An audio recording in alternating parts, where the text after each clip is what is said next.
Tonight on To The Point. Following immigration arrest in Sacramento, questions growing tonight. Can Border Patrol act in the capital city? The Home Depot stop will be in federal court soon, I'm sure. Plus a closer look at immigration arrests since President Trump took office.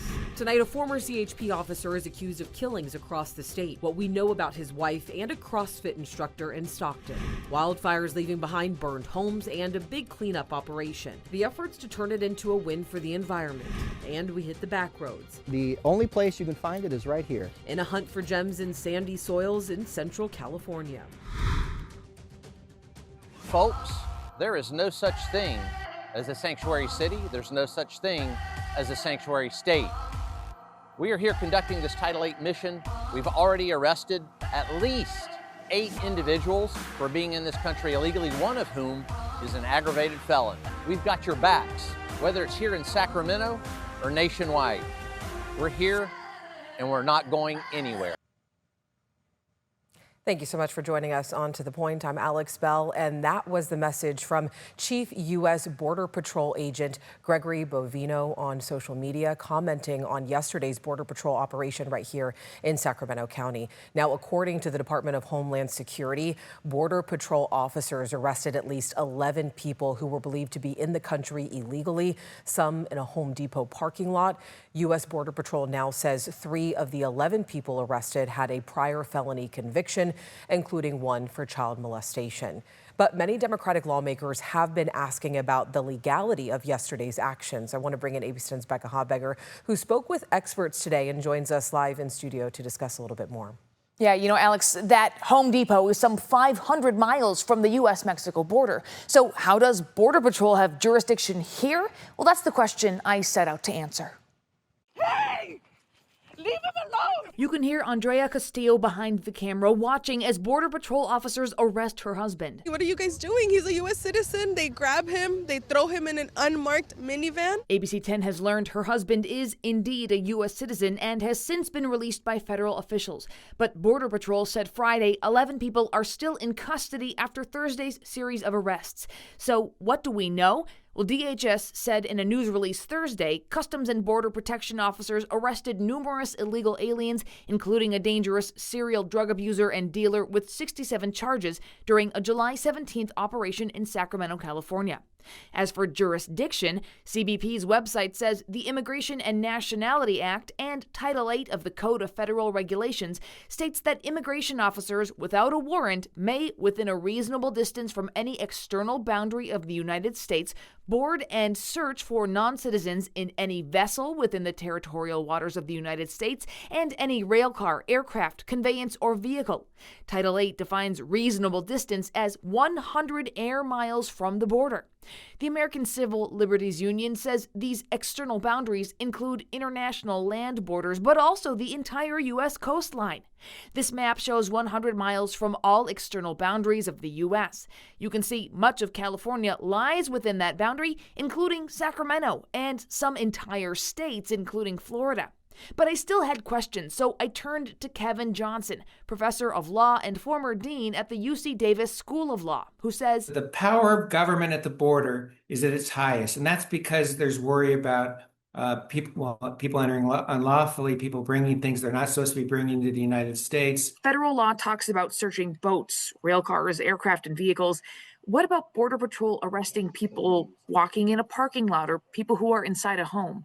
I don't think that the Border Patrol in a Home Depot parking lot can assume that they have the full powers that they have directly at the geographic border. He says people who are stopped have rights, regardless of immigration status. If you're in the United States, you have a right to remain silent. You have under the Fifth Amendment of the Constitution.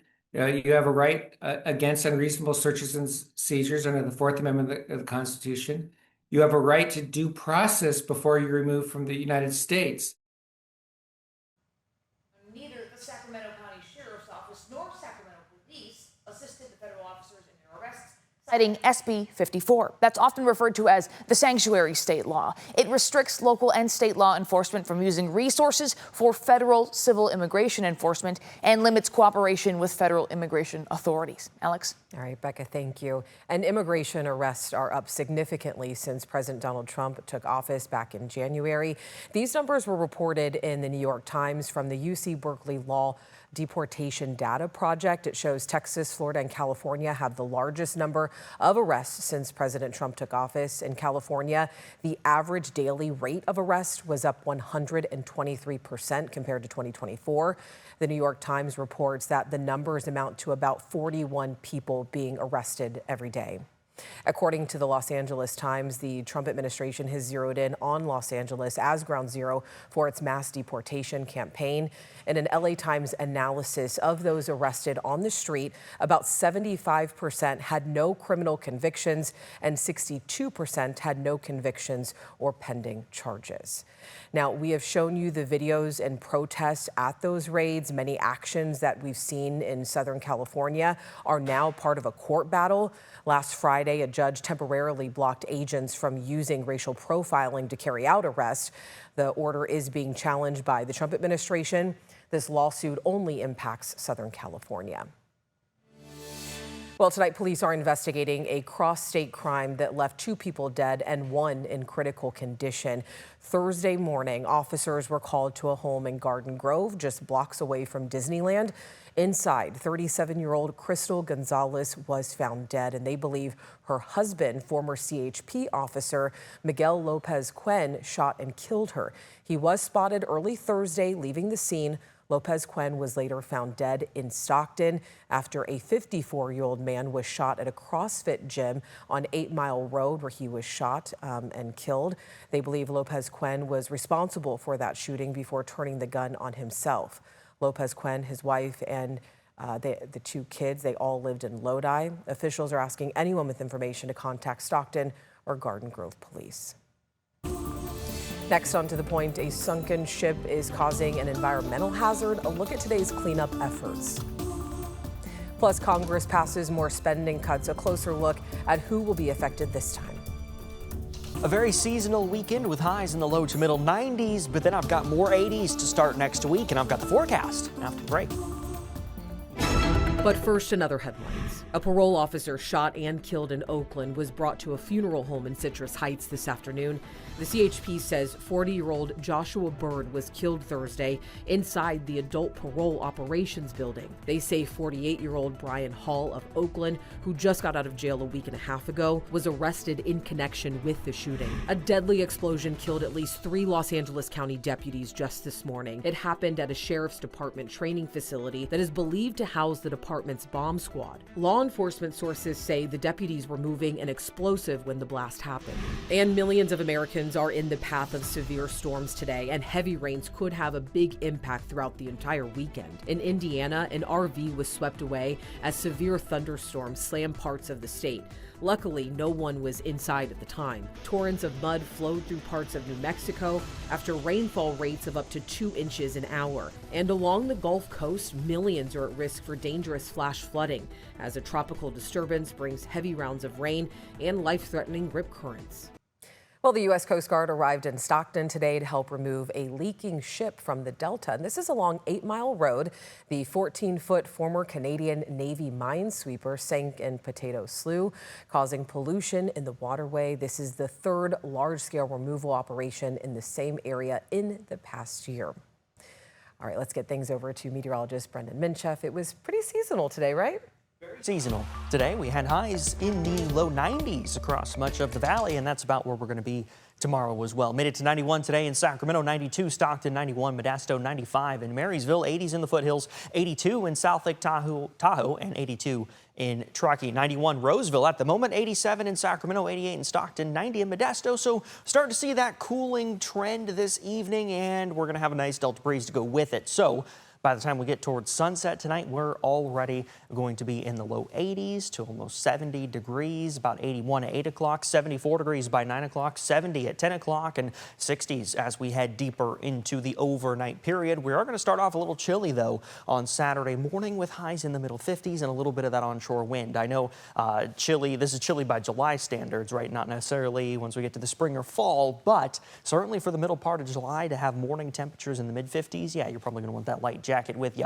Again, 55 in Sacramento, 56 Stockton on Saturday morning, 60 in Modesto, 60s in the foothills, 30s and 40s in the high country. Saturday afternoon will be very seasonal, though, back in the low to middle 90s, and about 92 in Sacramento, 93 in Stockton, 95 in Modesto, 90s in the foothills across the San Joaquin Valley, between about 93 and 96 degrees across Sacramento, looking at temperatures between about 92 and 95 across much of the metro. 92 in Sacramento, about 91 Vacaville, 96 in Winters, Davis, about 93 degrees tomorrow afternoon. High pressure is moving away, so we may have some scattered showers in the southern Sierra and to the eastern slope near 395 tomorrow. But as that high pressure keeps scooting further to the east, we're likely to dry out across the Great Basin, bringing it into some of that monsoonal moisture in places like the eastern slope and the state of Nevada. But also, it's going to mean our temperatures in the valley are coming down. We're going to be about 10 degrees cooler than normal for Monday and Tuesday as we're looking at high temperatures in the low to middle 80s to start the work week. So a very seasonal weekend, and then we've got much cooler temperatures once again to start the work week, and we're going to stay in the 80s all week long, Alex. All right, I'll take it. I love the 80s. Thanks, Brendan.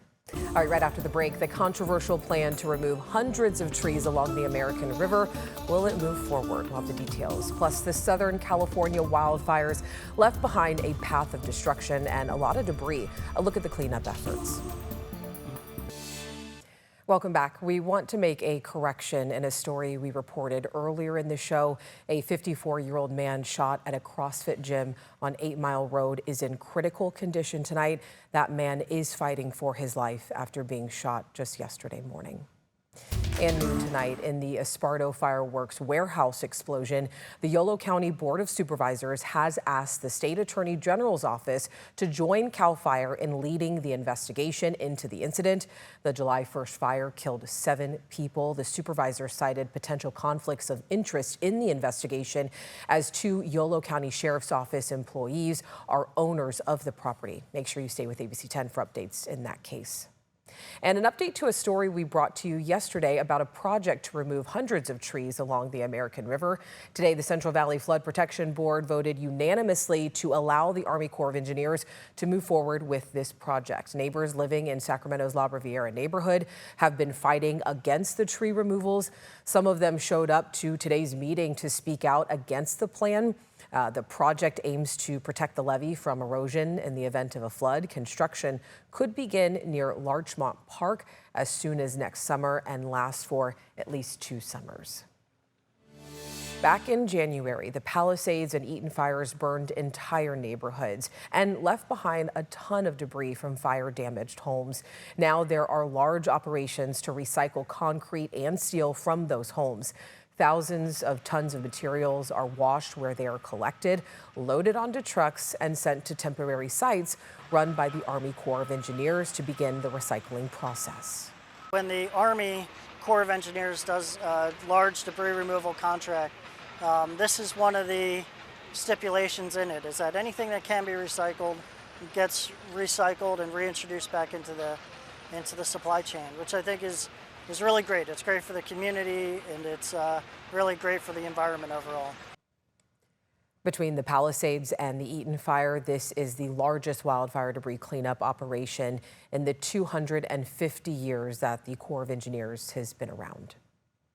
Wildfire season is now year-round in California. ABC 10 created a special to prepare you for wildfires. We talked to survivors, hear from the Red Cross on what you need to pack in case of an evacuation, and also learn how firefighters are training in more populated areas. You can download the free ABC 10 Plus TV streaming app to watch California wildfires preparing for peak danger.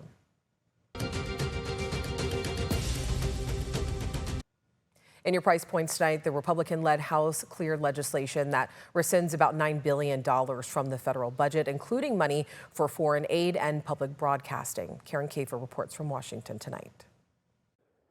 House Republicans signed off on billions of dollars in funding cuts sought by President Donald Trump's Department of Government Efficiency, or DOGE, handing the president another legislative win. We clawed back $9 billion in taxpayer funds and wasteful spending, fraud, waste, and abuse. The DOGE spending cuts were passed under an obscure and rarely used budget law that prevented a Senate filibuster.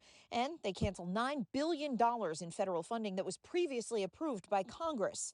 $1.1 billion will be stripped from the Corporation for Public Broadcasting, which helps fund NPR and PBS. And about $8 billion will be taken from foreign aid programs. The U.S. Agency for International Development, or USAID, was one of the first agencies targeted by DOGE. With staffing decimated, nearly 500 metric tons of emergency aid food is set to expire this month and will be destroyed at taxpayer expense. It takes a lot of people, a lot of workers, a lot of contracts to move this food around the world, and all of those people were laid off. All of the USAID programs were suspended. Democrats chastising Republicans who have supported the administration's cuts. It's going to make us less safe. It's going to take funding away from public broadcasting for our kids when they're already having an all-out assault on public education. House Speaker Mike Johnson hinted at further federal funding cuts, describing rescissions as an ongoing quest. Coming up, we're hitting the back roads to a mine where you can try your luck at digging up gems.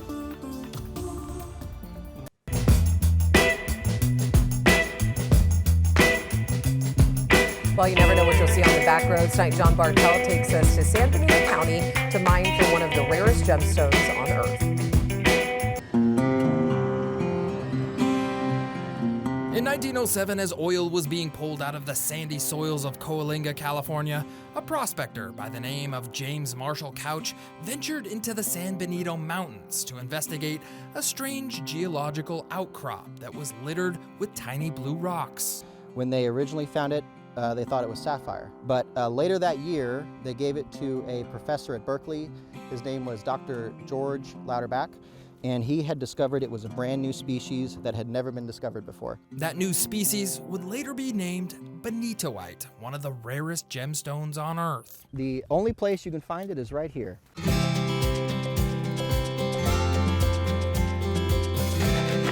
John Schreiner and his father Dave Schreiner are the proud owners of the Bonitoite Mining Company. What we're doing is we're building lifelong memories for the kids that come here. They remember this the rest of their life. The Shriners were lucky enough to buy the mine back in 2005 after several commercial mining companies before them ended up running into bonitoite supply issues. Tiffany's actually wanted to get an exclusive deal with them, but I imagine bonitoite's so rare they probably couldn't mine enough for Tiffany's bottom dollar, so I don't think that deal went through.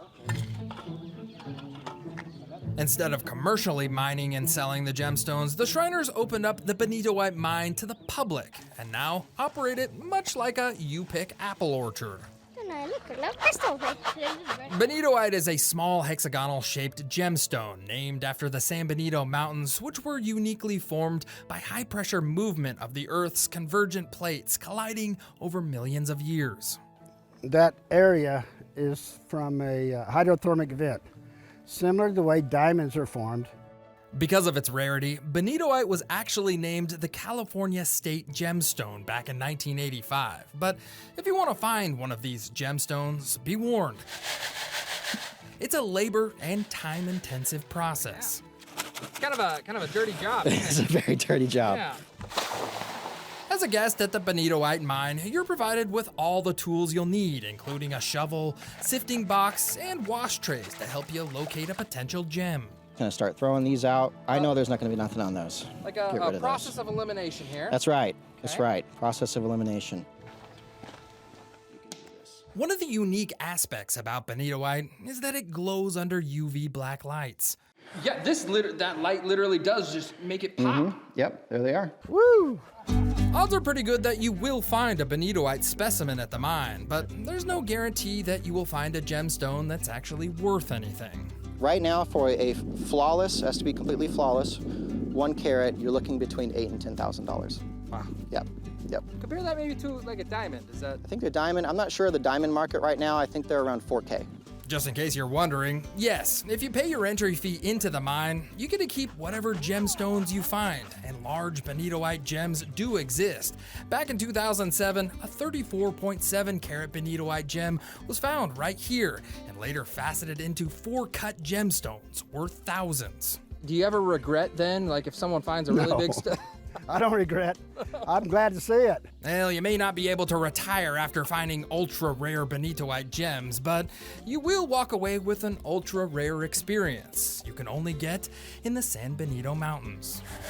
Searching for benitoite at the Benitoite Mining Company. I'm John Bartel. Hope to see you on the back roads. Well, if you make it out there and find something, please let us know. We'd love to do a follow-up story. As always, thank you so much for watching and for always inviting us into your home. You already know if you have something you think me and the team should be looking into, you can always email us at tothepoint@abc10.com. Have a great weekend. I'll see you on Monday.